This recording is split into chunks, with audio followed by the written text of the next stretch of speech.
네, 여러분 안녕하십니까? 꿀잠투브의 신원철입니다. 오늘은 하지브란 증후군의 약물 치료에 대해서 좀 알아보겠습니다. 하지브란 증후군은 전에도 말씀드렸다시피 다리가 뭔가 불편해서 움직이고 싶은 충동이 들고 그게 쉴 때 악화가 되고 움직이면 좋아지고 밤에 악화가 되는 병을 말합니다. 낮에 걸을 때 움직일 때 활동할 때 다리가 저리고 아픈 거는 하지브란 증후군이라고 할 수 없습니다. 내가 자려고 누울 때 그리고 오랫동안 앉아있을 때 다리가 불편해서 움직이고 싶은 충동이 들고 다리를 자꾸 털게 되는 이런 상황을 하지브란증후군이라고 할 수 있습니다. 하지브란증후군은 어떻게 치료할까요? 하지브란증후군을 악화시키는 인자를 제거하는 게 원칙이고 또 비약물 치료라고 해서 마사지라든지 조격 같은 것들을 말씀을 드렸습니다. 약물 치료는 대개 도파민 계열의 약물을 치료합니다. 하지브란증후군의 원인이 감각을 조절하는 뇌의 부위 중에 시상이라는 부위에 A1원에서 도파민이 결핍이 되면서 팔다리에서 올라오는 감각을 조절하는 A1원의 기능이 제대로 작동이 안 돼서 팔다리에서 오는 감각신경을 차단하지 못하니 그게 뇌로 과도하게 전달되면서 다리가 저린 거를 자극이 없는데도 다리가 저린 거를 경험하는 병을 하지브란증후군이라고 말씀드렸죠. 그런데 A1원에는 기능을 잘 돌아가기 위해서 분비되는 신경 전달 물질이 도파민인데 이 도파민을 만드는 타이로신이 철분이 결핍돼서 도파민이 안 만들어짐으로써 하지브란증후군이 만들어지니까 약물 치료는 당연히 부족한 도파민을 넣어주면 될 겁니다. 그래서 약 20년 전에 처음 하지브란증후군을 도파민으로 치료가 시작이 되었는데 그때는 파킨슨 약에서 주로 쓰는 도파민을 썼더니 환자가 너무너무 좋아졌던 거죠. 하지만 파킨슨에 쓰는 도파민 약물들의 부작용이 너무 많다 보니까 오래 사용했으니 약의 효과가 떨어지고 증상이 더 악화되는 일이 벌어지면서 2000년대 초반부터는 도파민 작용제라고 해서 역시 파킨슨으로 쓰지만 이 도파민의 직접적인 작용이 아니라 모양만 비슷한 도파민 작용제, 즉 프라미페솔, 미라펙스라고 하는 약, 리킵, 로피로놀이라고 하는 약물들을 투여하게 되고 지금도 굉장히 많이 사용하게 됩니다. 어떻게 보면 원인을 해결해주는 약이다 보니까 효과가 좋을 수밖에 없습니다. 그래서 하지브란증후군을 정확하게 진단하고 이런 도파민 작용제를 투여하면 환자는 그날부터 증상이 좋아지게 됩니다. 이런 약들을 쓰게 되면 환자들이 병원에 와서 질문하는 게 있어요. 이거 파킨슨하고 무슨 상관이 있어요? 혹시 파킨슨이 생기나요? 내가 파킨슨 병입니까? 라고 질문하는데요. 진통제 중에 진통제를 생리통에 쓰면 생리통 약이고 두통에 쓰면 두통 약이지 않습니까? 이 도파민이 분비가 적어지는 부위가 흑질, 뇌간의 흑질이라는 부위에서 분비가 적어지면 파킨슨병이 생기는 거고 시상이라는 감각을 조절하는 부위에 도파민이 결핍되면 하지브란증후군이 생기는 겁니다. 진통제로 생리통도 해결하고 두통도 해결하듯이 도파민 썼을 때 파킨슨의 병에도 쓸 수 있지만 하지브란증후군에도 씁니다. 그래서 이 약을 쓴다고 해서 없던 파킨슨병이 생기는 건 아닌 거죠. 도리어 파킨슨이 있는 환자서 도파민 쓰니까 더 좋아지면 좋아지는 거죠. 그러니까 그런 오해는 없기를 바랍니다. 하지만 이 도파민 작용제도 저희가 2000년대 초반부터 써왔는데 약을 복용하면 진단만 맞으면 명이라는 소리를 들을 정도로 드라마틱하게 증상이 좋아지게 됩니다. 그래서 하나의 예를 좀 보겠습니다. 어떤 사람이 다리가 저리다고 왔어요. 날씨가 굳으면 저리고 가만히 있으면 저리고 밤이 되면 저려서 견딜 수가 없다고 합니다. 이분이 이것 때문에 잠드는 게 너무 어려워서 병원에 왔고 제가 약을 드렸더니 너무나 좋아졌어요. 도파민 작용제를 아주 소량을 줬더니 증상이 너무너무 좋아졌습니다. 하지만 한 3년 정도 지나니까 다리가 불편한 게 조금 더 악화가 됐어요. 그래서 약을 조금 높였더니 좀 좋아졌는데 또 1, 2년이 지나게 됐더니 약을 높여도 증상이 해결되지 않고 더 악화되는 일이 벌어지게 됩니다. 그래서 약을 더 올렸죠. 그랬더니 증상은 좋아지는커녕 낮에도 증상이 생기고 이전보다 더 증상이 심한 상태가 벌어지게 됩니다. 이거를 증강 효과, 오그멘테이션이라고 얘기를 합니다. 저희가 하지브란증후군의 약을 20년 동안 써오는데 약을 오랫동안 써오면서 그동안 경험이 축적되었죠. 그랬더니 하지브란증후군의 약을 굉장히 고용량 그리고 매일 복용하게 되면 약을 먹고 증상이 없어지는 시간이 되게 짧아지게 되고 처음보다 증상이 더 악화가 되면서 증상이 다리에만 나타나는데 팔이나 배까지 올라오게 되고 낮에도 증상이 더 나타나는 원래 하지불안 증후군이 악화가 되는, 증강되는, 오그멘테이션 되는 효과가 보인다고 알려져 있습니다. 하지불안 증후군의 환자들의 약 20에서 30%가 이런 경험을 한다고 그러고, 어떤 환자냐면 굉장히 고용량의 약을 먹는 사람, 매일 복용하는 사람에서 20%에서 이런 효과가 나타난다고 알려져 있습니다. 그래서 하지불안 증후군의 약을 쓸 때, 특히 도파민 작용제를 쓸 때는 용량을 저용량으로 써야 되고 매일 복용하지 않도록 하는 것들을 권고하고 있습니다. 이렇게 증강 효과가 나타나는 이유는 도파민이 갖고 있는 특수한 작용 기전 때문에 그렇습니다. 도파민은 신경 전달 물질이니까 수용체에 반응해서 치료 효과를 보이게 되거든요. 그런데 외부적으로 이런 약들을 자꾸 투여하게 되면 수용체가 적응하게 돼서 자꾸 수용체들이 기능이 떨어지게 되고 수용체 세포들이 줄어들게 됩니다.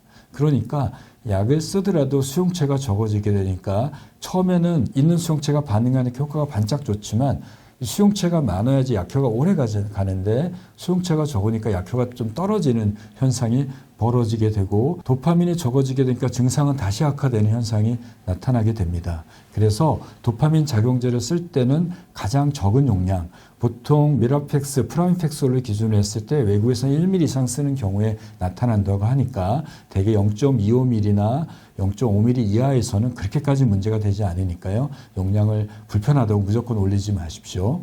그리고 가능하면 증상이 있을 때는 드시고 증상이 없을 때는 복용하지 않도록 하거나 증상이 경미할 때는 적은 양을 복용하도록 하십시오. 이런 증강 효과 때문에 새로운 약제에 대한 치료의 시도가 있었습니다. 그래서 치료 효과가 있는 약제들이 몇 가지 확인이 됐는데요. 우리가 뇌전증이나 통증에도 쓰고 있는 프레가발린, 리리카, 가바펜틴, 뉴론틴이라는 약제들이 하지불안 증후군에도 굉장히 효과가 좋은 걸로 알려졌습니다. 프레가발린, 리리카, 가바펜틴, 뉴론틴은 도파민에 작용하는 약은 아니에요. 우리가 팔다리에서 감각신경이 뇌로 전달되는데 시상에서 이걸 차단해 주는데 못 차단하는 게 하지불안 증후군인데, 이런 약제들은 척추에서 신경이 올라갈 때 그리고 뇌간에서 이 올라가는 거를 미리 막아주는 거예요. 감각 신호가 뇌로 처음부터 전달이 적게 만들어주는 약입니다. 그렇기 때문에 이 약물들이 통증 치료에도 사용되고 있습니다.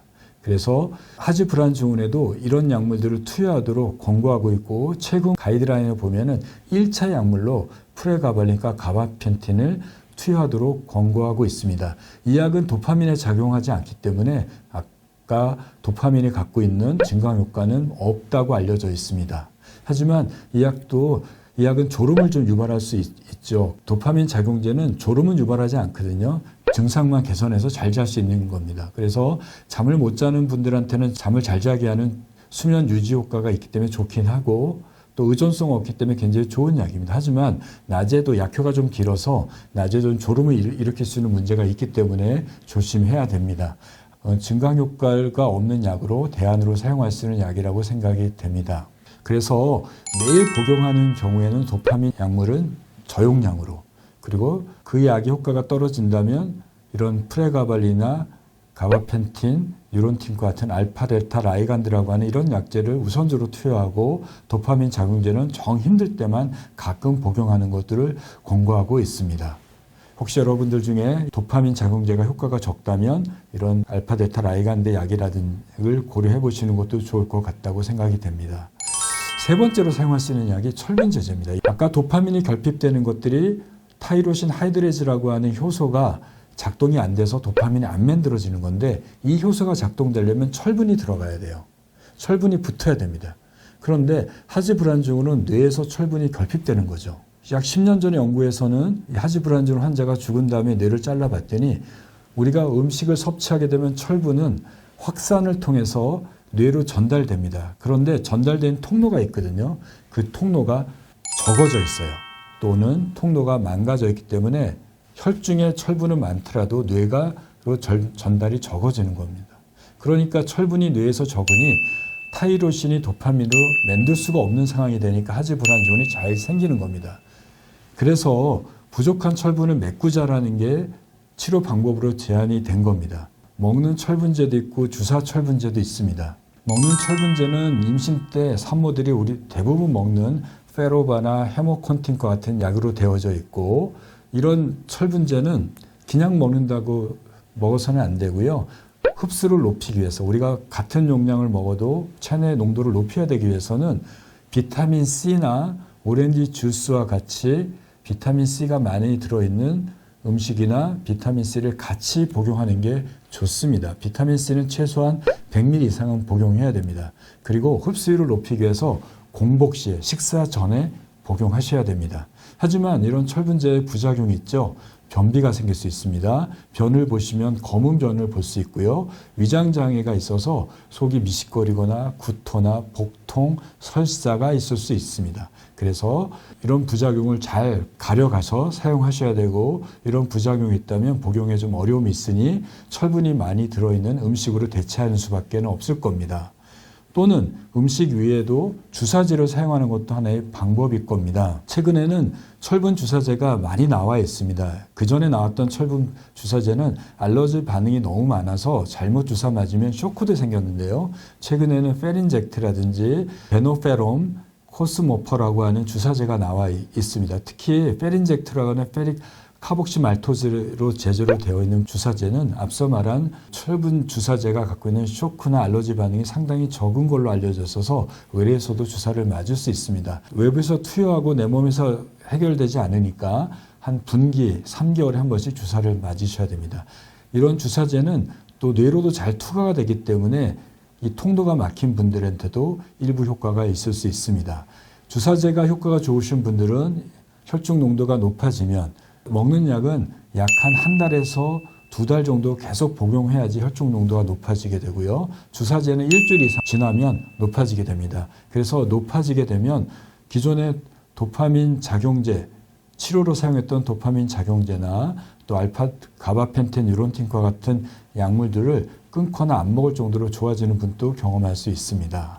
하지만 먹는 약은 주기적으로 먹어서 일정 정도를 계속 높여줘야 되고 주사제는 분기에 한 번 정도 맞으셔야 됩니다. 하지불안증으로 병원에 가시면 혈액 검사를 하게 되는데 철분 농도를 잽니다. 일반적인 철분을 재는 건 아니고 철분의 덩어리인 페리틴이나 트랜스페닐이라고 하는 철분의 농도를 재게 되고요. 특히 페리틴이 75 이하로 떨어지게 되면 철분제를 투여하게 됩니다. 혹시 하지불안증으로 고통받고 있다면 병원에 가서 측정된 페리틴의 농도를 재보시고 그 농도가 낮다면 철분이 많이 드는 음식이나 철분제 또는 철분 주사제도 한번 고려해 보시기 바랍니다. 하지불안증은 아직까지 완치를 시키거나 완전히 없앨 방법은 없습니다. 뇌에서 문제가 되기 때문에 평생 끌고 갈 수밖에 없습니다. 그렇기 때문에 여러분들도 부작용이 적은 약제를 선택하시고 본인한테 잘 맞는 약을 선택하셔야 되고요. 그리고 그걸 꾸준히 복용하셔야 될 거라고 생각이 듭니다. 이에 대해서 자세한 내용은 담당 선생님과 주치의를 통해서 잘 상의하셔서 결정하시길 바랍니다. 하지불안증후는 좋은 약제와 효과가 좋은 치료제가 많이 나와 있기 때문에 진단만 되면 치료가 될 수 있습니다. 포기하지 마시고 좋은 치료를 통해서 정상적인 일상생활과 건강한 수면을 유지하시기 바랍니다. 네, 오늘 방송을 마치도록 하겠습니다. 감사합니다.